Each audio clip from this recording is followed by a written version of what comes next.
دو شخصیات ایک ہی دور میں ہیں، سر سید احمد خان اور مولانا محمد قاسم نانوتوی رحمۃ اللہ علیہ، دونوں کے وژن میں فرق دیکھیے کیا ہے۔ وژن میں فرق یہ ہے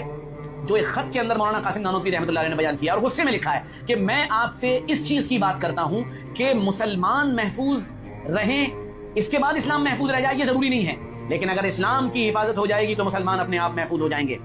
مولانا قاسم نانوتوی رحمۃ اللہ علیہ کی نگاہ اس پر تھی کہ اسلام محفوظ رہے، سر سید کی نگاہ اس پر تھی کہ مسلمان محفوظ رہیں، ان کی نگاہ اسلام سے ہٹی ہوئی تھی، اس لیے وہ دعوت دے رہے تھے انگریزوں کی چاپلوسی کی جائے، ان کی دریوزہ گری کی جائے، اور مولانا قاسم نانوتوی رحمۃ اللہ علیہ کی فکر یہ تھی کہ اسلام بچے، اور اسلام بچے گا تو ہم بچیں گے۔ ہمارے علی والے حضرات جو ہے وہ یہ کہتے ہیں اگر مسلمان بچ جاتے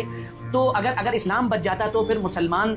نہ ہوتے تو کیسے عمل ہوتا؟ یاد رکھیے آپ کا بقا اسلام کے بقا سے منسلک ہے اور جڑا ہوا ہے اور کنیکٹڈ ہے۔ اسلام مٹ گیا آپ ختم ہو جائیں گے، آپ مٹ جائیں گے۔ سمجھ میں آ رہی میری بات؟ اس لیے اس بات کو اچھی طرح سے سمجھنے کی کوشش کریں۔ اب ایک بات بہت ہوتی ہے، میں اس پر بہت چرچا کروں گا اور ایک واقعہ سناؤں گا، اس پر بات پوری کروں گا۔ وہ یہ ہے